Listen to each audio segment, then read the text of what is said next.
Look, I get it. It's a negative title. And I believe it to be true, but I'm going to spin it in a positive light. The Detroit Lions did just get bad NFC North news. And I think when you take the time, if you watched the Vikings play the Raiders, if you watched the Bears play the Bills, if you watched the Packers play the Browns, and I'm not talking about everybody, all right? I'm not talking about the whole team. Sure, the Bears won 33-6. Sure, the Vikings won 24-23. Sure, the Packers won 23-10. All right, all those teams won. That doesn't matter. It's preseason football. What matters is who's the signal caller. All right? We didn't know what Caleb Williams would look like. We had a really good idea. Okay, we had a really good idea, and he made a couple of throws that are first overall pick talent throws. He made a couple of throws. He just had 7 attempts. He did a couple of dumb things, but he looked like he has every bit of the talent and that it translated to the NFL field every bit as much as we thought it might. And that is frustrating, all right, because the Bears have had horrible quarterbacks forever. And that's been really nice. That's been really nice as a Lions fan. Let's move over to the Minnesota Vikings. J.J. McCarthy, all right? He played a bunch. Some with starters, some with the second team. All right, one series with mostly starters, and then the rest was second team. He was 11 of 17. He had 188 yards, 2 touchdowns, and a pick. Now, he learned from his interception. It was early on, and he ended up playing really, really well. Now, as you know, this is hard for me. You see it back there. You got Jim Harbaugh. I'm a Michigan fan. You got the Nico Collins jersey. I am. It's really weird watching J.J. McCarthy fling it for the Vikings, who I hate, and having this mix of emotion between, I love you, JJ, you just won me a national championship, and you're playing for the Vikings. I hate the Vikings, right? So it is this weird emotion. There's even more weird emotions when I see him making all the throws he didn't make at Michigan. Like, if you watched him at Michigan, you saw a guy who you're wondering, like, all right, I get it. He can make all the throws, but he doesn't make all the throws. Like, so when he threw the pick, I'm like, okay, that makes sense. But then, I mean, he's making deep balls. He's making deep crossers. He's throwing short. Like, and I'm just like, what is he? The guy's flinging it all over the field right now. Darn it. Right? And so he looked really good. If you go to the Packers-Browns game, Jordan Love throws a bomb to Dontavian Wicks after, what was a 8 or 9 yard run by Josh Jacobs, a screen pass that went negative a yard, and then a bomb for a touchdown. You're like, all right, well, Jordan Love's still really good, right? Apparently the back half of last year wasn't a fluke. So why is this bad news for the Lions? There are 3 dynamic quarterbacks outside of Jared Goff. I still think Jared Goff is the best pure pocket passer in this division. You can't convince me otherwise, all right? But you now have 3 off-platform throwers in the division, and that's fine. I'm not saying that the other quarterbacks are better than Goff. I'm not. I love Jared Goff.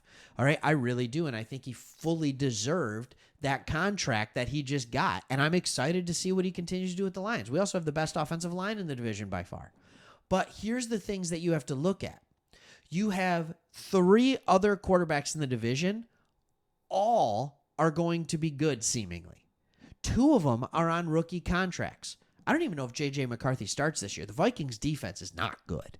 It is not a good defense. All right, Flores is going to have to work magic with that thing. But you have 3 guys now that are going to have this division compete at a high level. So here's where I'm going with this before you turn this video off, because I don't want to blabber. I don't want to just ramble. All right? I think the NFC North is going to be the best division in football minimum for the next 5 years. It is going to be an absolute bloodbath in this thing.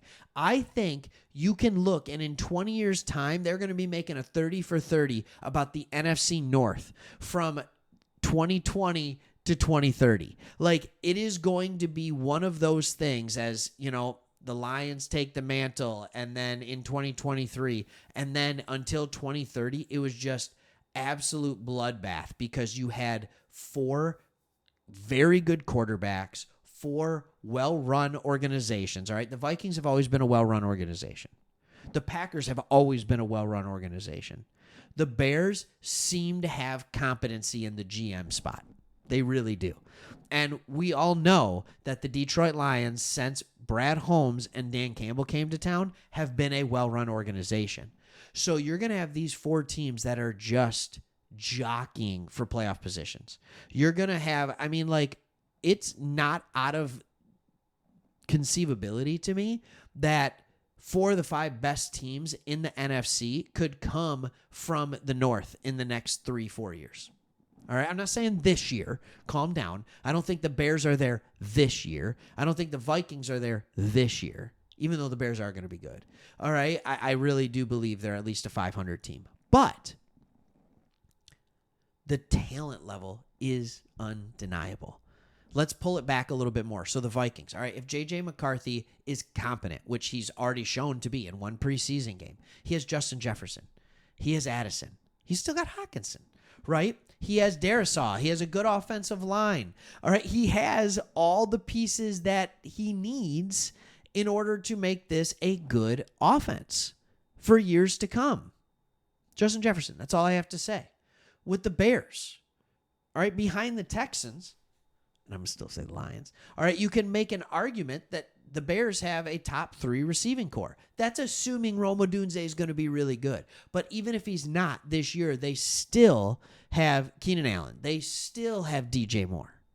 So they already have a good receiving core, even if Odunze was a bust. With the Packers, they have all this young talent. They showed they could do it last year already. And all of this is young talent. Same with the Detroit Lions. St. Brown, young. J-Mo, young.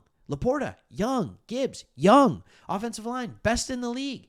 Like, the offensive firepower in the NFC North is amazing.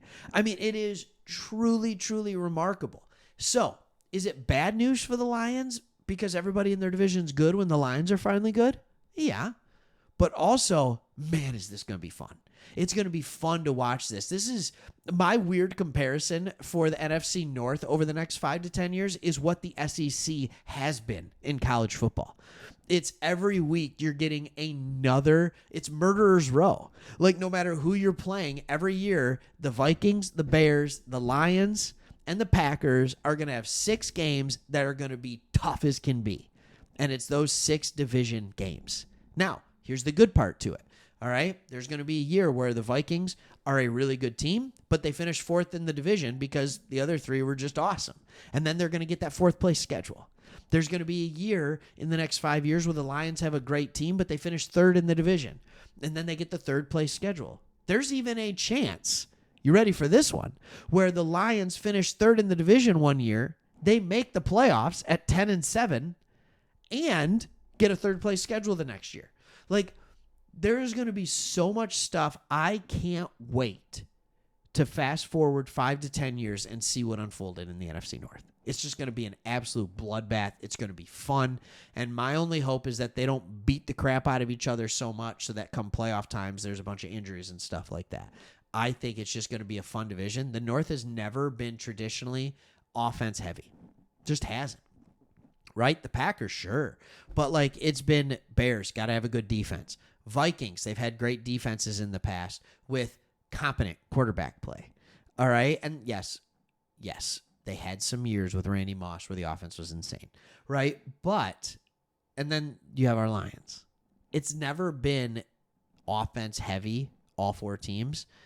Should be fun to watch. All right, thanks for watching. Just wanted to throw that out there. Wasn't even going to do this video today. Decided to throw it out there. All right, thanks for watching. See ya.